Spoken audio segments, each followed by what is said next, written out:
El intento estadounidense de usar su poder económico y particularmente militar para difundir lo que considera su sistema político fracasará cuando recurra a la fuerza y la coacción económica. Quiero decir, sin duda, no viviré lo suficiente para ver las consecuencias, pero me preocupa lo que les espera a mis nietos.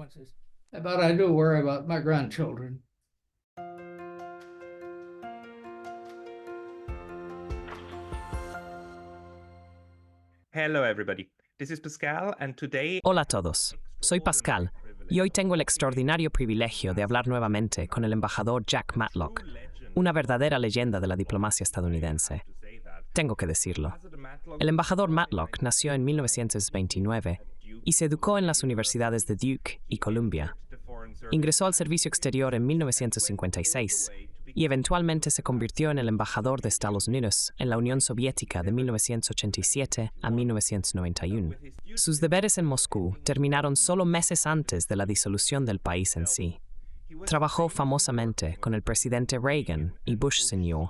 para poner fin a la Guerra Fría, lo cual sigue enfatizando que ocurrió debido a un acuerdo mutuo y buena diplomacia, no por la disolución de la Unión Soviética. Hablé con el embajador Matlock una vez antes, a principios de febrero de 2022, justo antes de la invasión de Rusia a Ucrania, y las cosas, por supuesto, solo han empeorado desde entonces.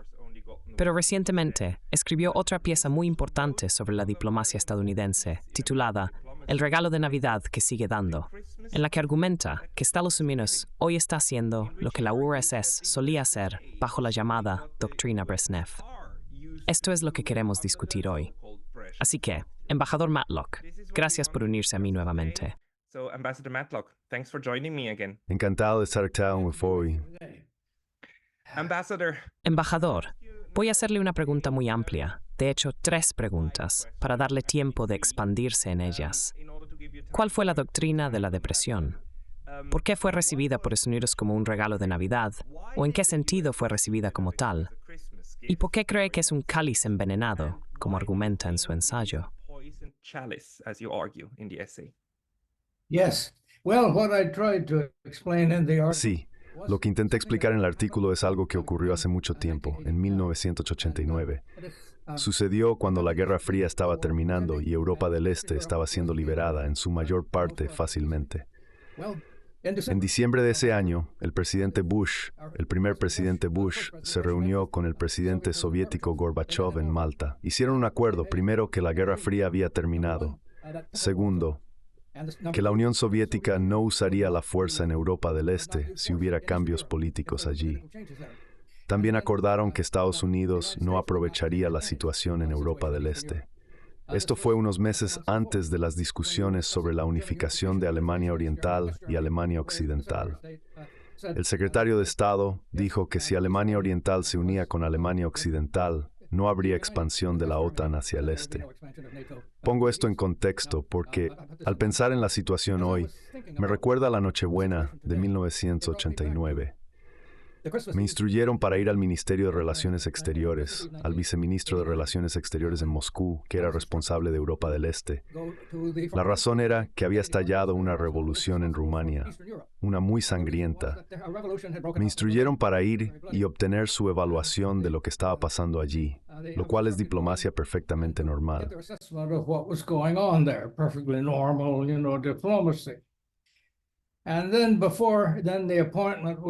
La cita se realizó el 24 de diciembre, al día siguiente, que resultó ser Nochebuena.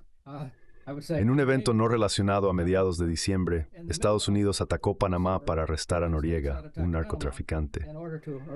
Esto fue crucial porque el Senado estaba a punto de aprobar un tratado para la transferencia del Canal de Panamá a Panamá, que había estado bajo control directo de Estados Unidos durante décadas. Se creía que si Noriega permanecía libre, el Senado podría no ratificar el tratado.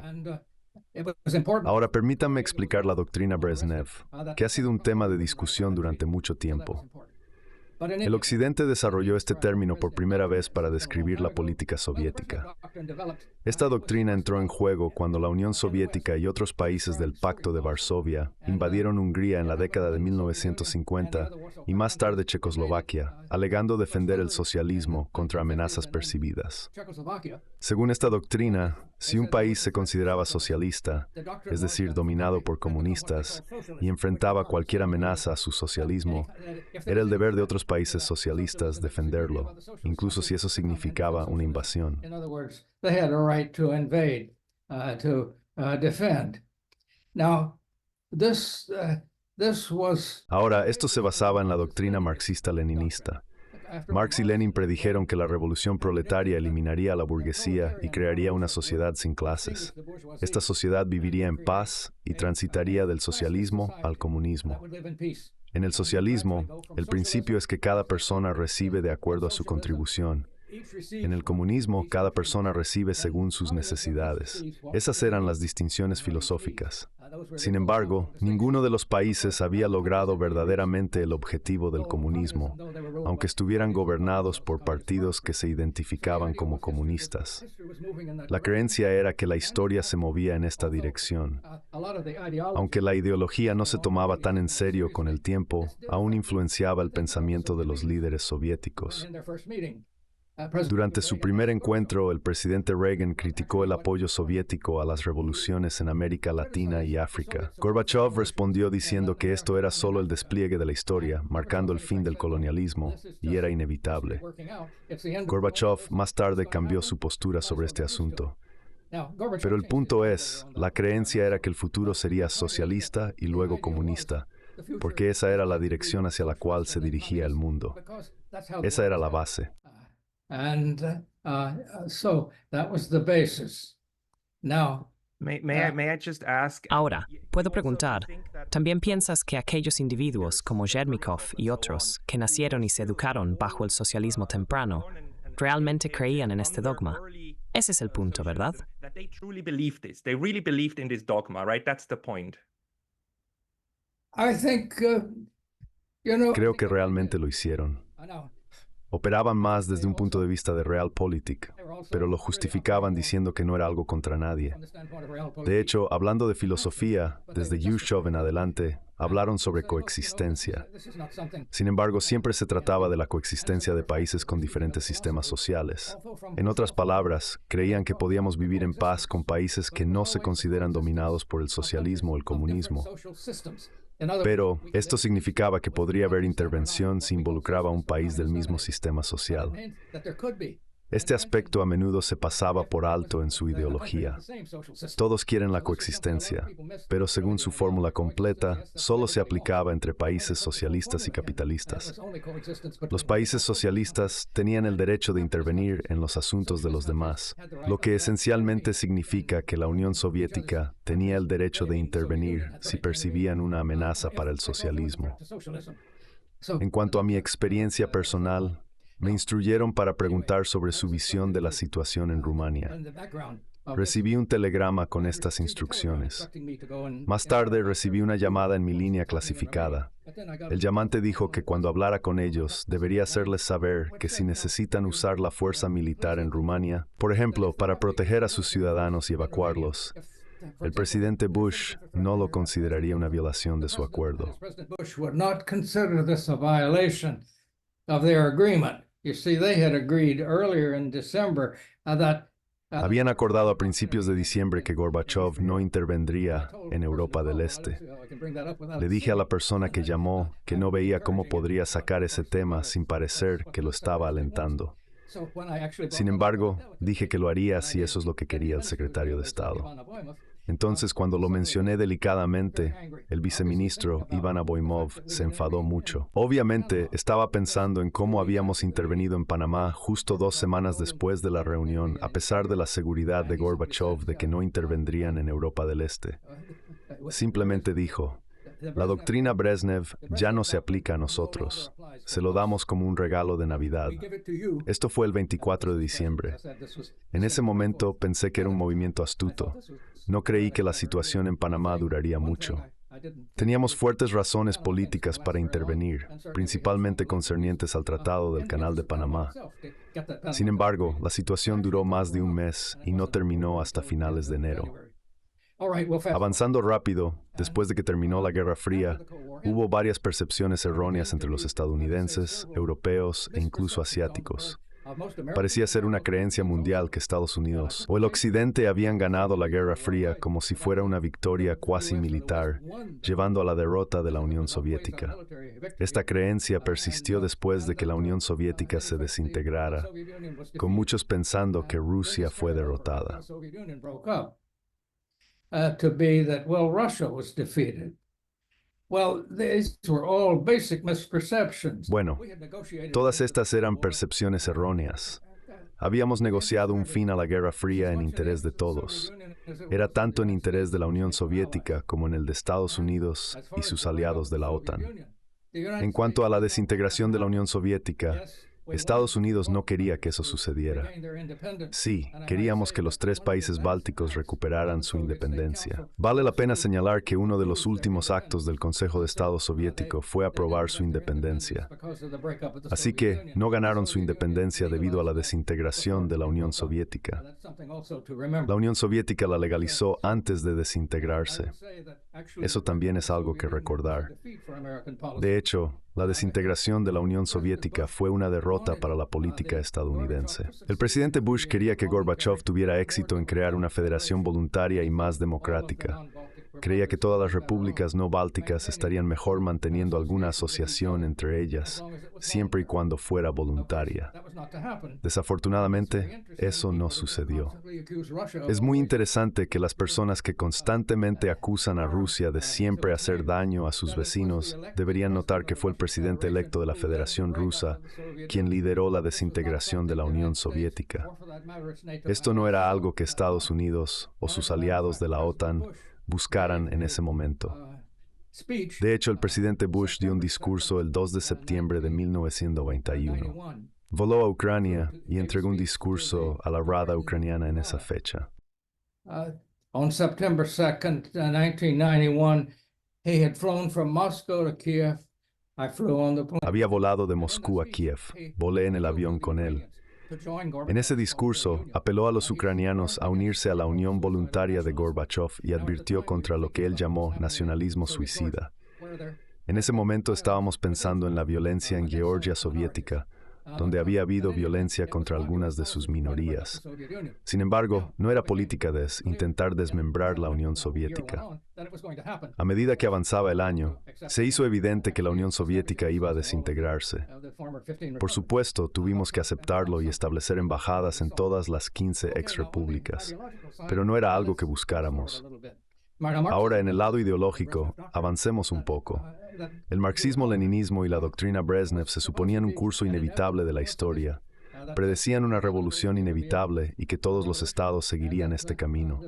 En 1993, 2 años después de la desintegración de la Unión Soviética, Franco Koyama, un científico político y filósofo, escribió un artículo interesante y luego un libro. En él había un párrafo clave. Sugería que lo que podríamos estar presenciando no es solo el fin de la Guerra Fría o el paso de un periodo particular de la historia de posguerra. Podría ser el fin de la historia como tal. Eso significa la evolución ideológica y humanidad y la salicitud se mercare liberal occidental que no nombrad final del gobierno humano. The final form of human government. The end of history. That prediction that any La predicción de que cualquier sistema actual podría ser la forma final de gobernanza humana era una afirmación audaz, completamente carente de cualquier evidencia histórica que la respaldara. Era tan irrealista como la predicción de Karl Marx de que una revolución proletaria conduciría a un mundo sin conflicto de clases, gobierno, coerción o discordia. Esto llevó a la creencia de que Estados Unidos podría usar su poder militar y económico para transformar otras sociedades en democracias con economías capitalistas, las cuales luego vivirían en paz unas con otras. Este objetivo se conoció como el orden mundial liberal. En mi artículo, tracé paralelos con la doctrina Brezhnev, que afirmaba que la Unión Soviética y sus aliados tenían la capacidad y la responsabilidad de difundir y defender el socialismo contra amenazas internas o externas.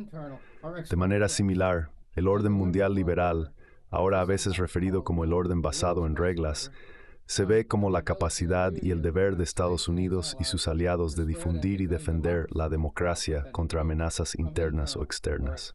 El problema principal, aparte de la falta de evidencia histórica, es que ni los proponentes de la doctrina Brezhnev ni del orden mundial liberal han definido claramente lo que entienden por socialismo o democracia. En la práctica, solo los estados-nación bajo su control eran considerados como que cumplían con los criterios necesarios.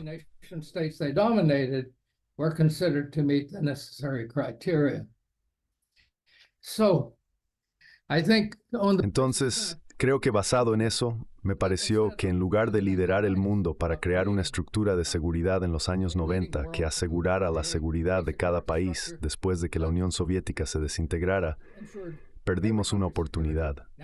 Esta desintegración, como mencioné, fue significativamente influenciada por Rusia, porque si Rusia no hubiera apoyado esa desintegración, no habría ocurrido. Eso es un hecho. Sin embargo, esta situación dejó una oportunidad, ya que Estados Unidos emergió como el más poderoso militarmente y el más productivo económicamente en el mundo en ese momento. Estábamos prácticamente invulnerables a ataques por cualquier otro país.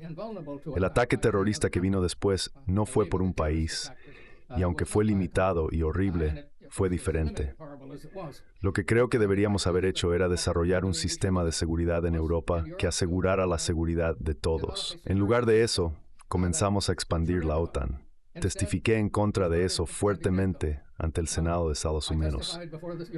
Dije en ese momento que si comenzábamos esta expansión y continuaba, no solo hasta las fronteras de la antigua Unión Soviética, sino incluso incluyendo algunos países que formaban parte de la Unión Soviética, podría ser un curso político desastroso.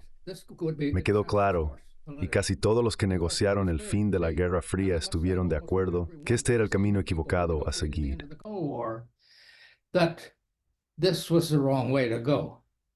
Russia at that point was extremely weak. Rusia estaba extremadamente débil en ese momento. Estaba intentando hacer la transición a una economía capitalista desde una controlada por el Estado, lo que resultó en casi anarquía. Muchas personas afirmaban que estaban democratizando Rusia, pero la mayoría de los rusos empezaron a dudar de la democracia. La veían como los activos del Estado siendo confiscados por unos pocos individuos que se conocieron como oligarcas. Esta situación no presentaba la democracia bajo una luz positiva. Sin embargo, muchos en Occidente, incluyendo a Estados Unidos y Europa, veían esto como un desarrollo positivo. Rusia era muy débil y estaba claro que expandir la OTAN sería problemático. Inicialmente a los líderes rusos no les gustaba la idea de la expansión de la OTAN, pero la aceptaron. Recuerdo estar en Nueva York cuando el presidente Putin visitó. Se le preguntó sobre los países bálticos uniéndose a la OTAN. Para entonces, Polonia, Checoslovaquia y Hungría ya se habían unido. Putin dijo que no veía la necesidad de que los países bálticos se unieran a la OTAN, pero lo aceptaría siempre y cuando no se colocaran bases allí. A menudo la gente olvida que el tratado que permite a Alemania Oriental unirse a Alemania Occidental establece que, aunque no prohíbe a Alemania Oriental unirse a la OTAN, sí prohíbe colocar tropas o bases no alemanas en el territorio.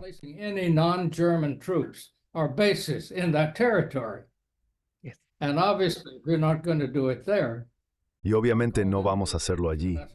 Recuerdo al embajador ruso en Moscú, a quien había conocido cuando era el viceministro de Asuntos Exteriores de la Unión Soviética. De hecho, él y yo negociamos los últimos párrafos del tratado para que la Unión Soviética abandonara Afganistán. Pero sé que vino a mí en una de nuestras reuniones y dijo, no es su título simple lo que nos preocupa, no vamos a atacarlos, pero lo que es sensible es poner bases allí. Y por supuesto, comenzamos gradualmente a hablar de bases después de no tener ninguna. Luego en el año 2000, con la segunda administración Bush, comenzamos a retirarnos unilateralmente de cada uno de los acuerdos de control de armas que habíamos negociado. Nos llevó décadas negociar esos y simplemente nos salimos de ellos, particularmente del Tratado de Misiles Antibalísticos, el llamado Tratado ABM. Ahora, eso fue legal porque el tratado permitía un aviso de 6 meses antes de salir, pero socavó muchos de los acuerdos de control de armas que teníamos. Y luego, lo que fue particularmente sensible para el presidente Putin fue el plan de establecer bases de misiles antibalísticos en Europa del Este, en Polonia y Rumania. Ahora, uno podría preguntarse, ¿por qué debería preocuparle eso? One can say, why should he worry about that? Well, the fact is that the ABM system. El sistema ABM que estábamos utilizando fue adaptado de uno usado en cruceros estadounidenses. Este sistema podría, con un cambio de software, llevar misiles defensivos u ofensivos. Esto era obviamente un problema. Afirmábamos que necesitábamos esto para prevenir que Irán atacara a Europa Occidental. Sin embargo, esto no tenía sentido porque Irán no estaba amenazando a Europa Occidental. Escribí sobre esto en su momento, pero no entraré en todos los detalles aquí. Nuestra justificación para la intervención militar en otros lugares se convirtió cada vez más en que teníamos la obligación de proteger a las minorías y a otros que estaban siendo victimizados. Aunque esa era una razón, la idea principal era que teníamos la obligación de difundir la democracia. Sin embargo, la cuestión de cómo difundir la democracia a menudo se pasaba por alto. Es claro que la democracia, que significa el gobierno por y para el pueblo, no puede ser impuesta por la fuerza militar. La democracia debe desarrollarse orgánicamente dentro de cada país, y es más probable que tenga éxito si damos un buen ejemplo. Desafortunadamente, en los últimos años, Estados Unidos no ha estado dando un gran ejemplo de cómo debería operar la democracia. Esto a menudo servía como la excusa para la intervención. This tended to be the excuse. Now let me say that I think people really. Ahora, permítanme decir esto. Creo que la gente realmente lo creía. No estaban mintiendo, genuinamente lo creían. Sin embargo, creo que creían en lo incorrecto. Eso es esencialmente lo que tengo que decir. El orden mundial liberal no era ni ordenado ni particularmente liberal. Experimentamos guerra tras guerra y numerosos problemas. El problema fue el intento de usar la fuerza militar, especialmente la fuerza militar externa, para asuntos que no podían ser abordados efectivamente de esa manera. Me pareció, como señalé en el artículo, que Estados Unidos invadió Irak, que no lo había amenazado y no era una fuente de terrorismo. Irak tenía un gobierno que era duro con algunas de sus minorías. Al invadir, eliminamos todo el gobierno, lo que llevó al surgimiento de ISIS y a un mayor terrorismo. También invadimos Afganistán, pero en ese caso teníamos la aprobación de la ONU, a diferencia de en Irak. Citamos evidencia que estoy seguro las personas que la citaron creían que era verdadera, pero resultó ser falsa. Ahora, decimos que tenemos que oponernos a Rusia porque Rusia invadió Ucrania. Creo que eso es algo horrible. El daño y el número de personas muriendo y siendo mutiladas es una tremenda tragedia.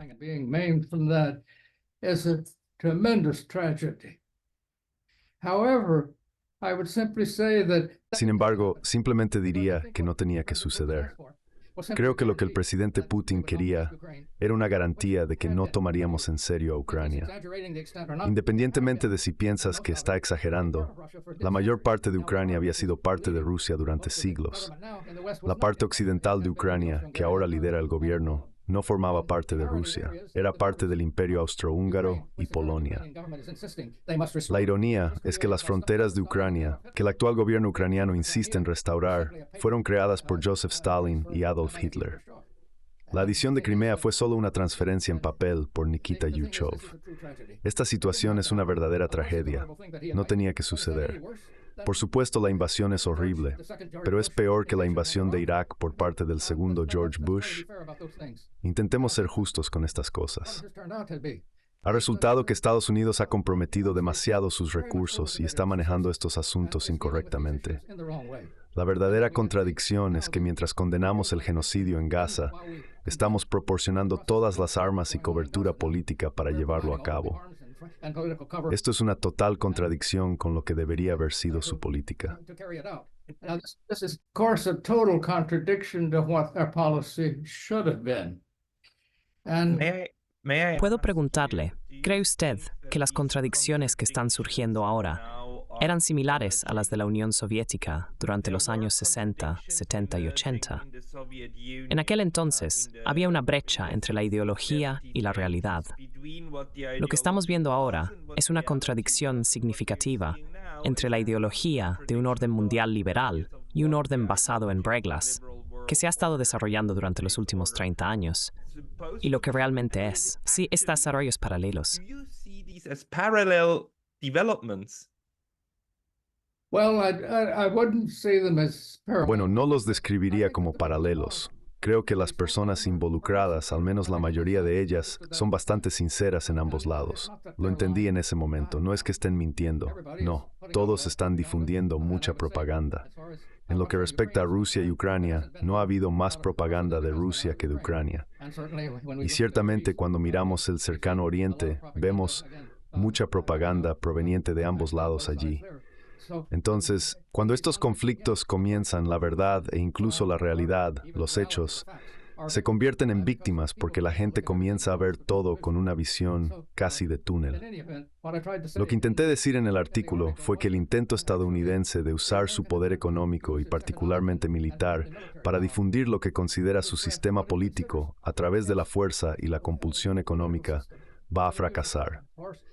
Sin duda, no viviré lo suficiente para ver las consecuencias. Pero me preocupo por mis nietos, porque creo que a largo plazo va a ser muy malo para el pueblo estadounidense.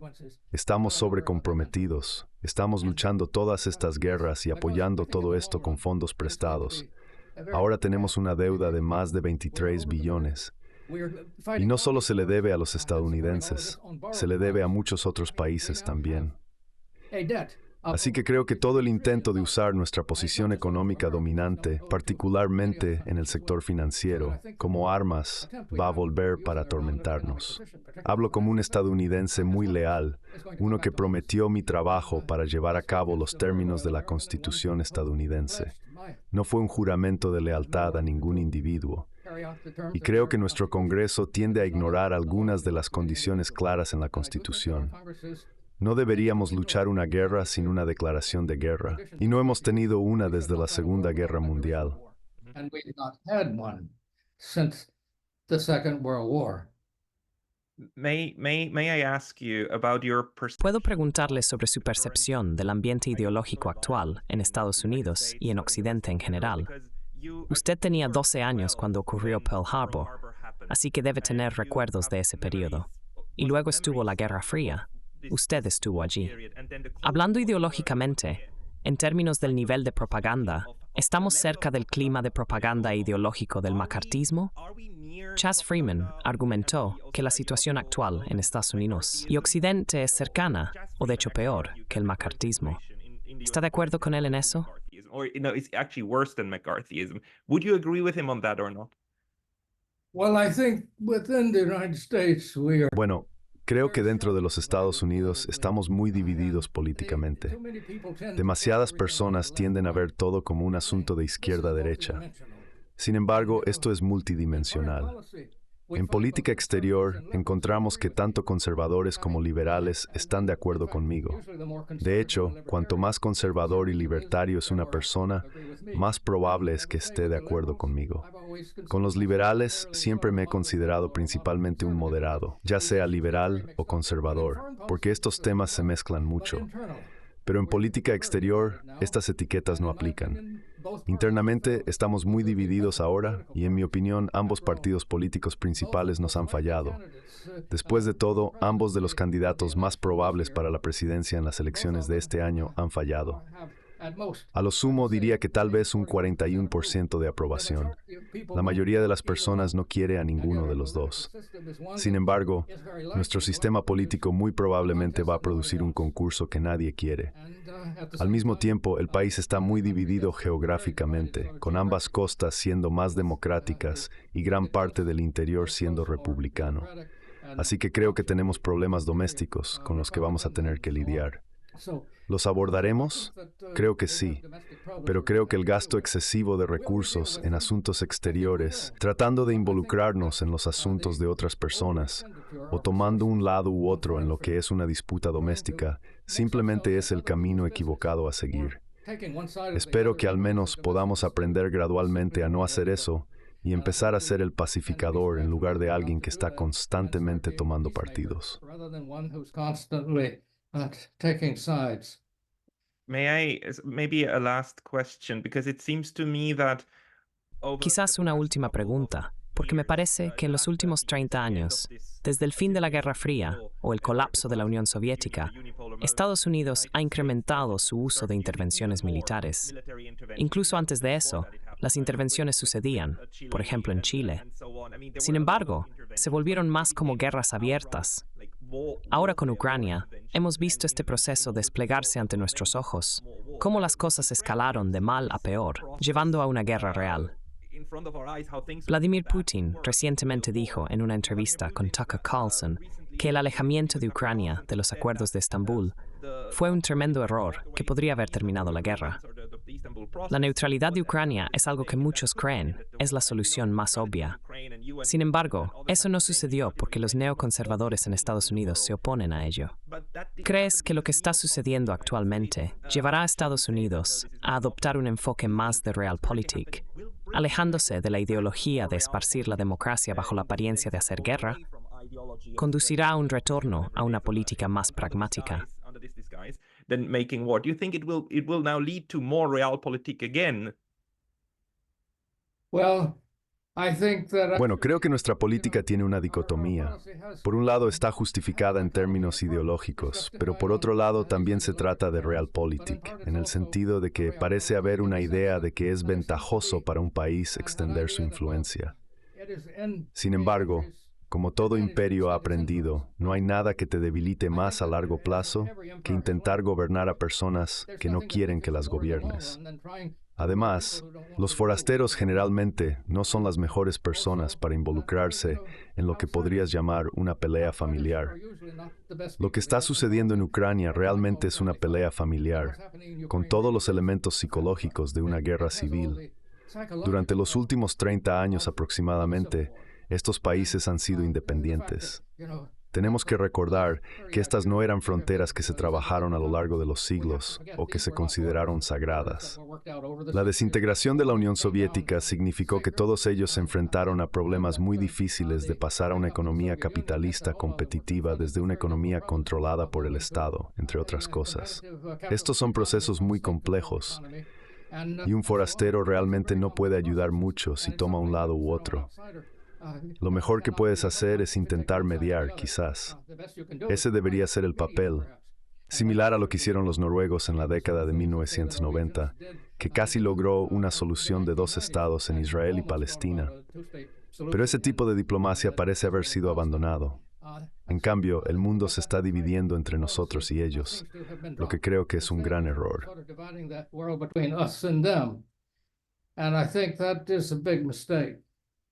También lo creo. Por eso nombré este canal Estudios de Neutralidad. Necesitamos estudiar cómo volver a la neutralidad. Embajador Jack Matlock, muchas gracias por su tiempo hoy. Gracias por la entrevista.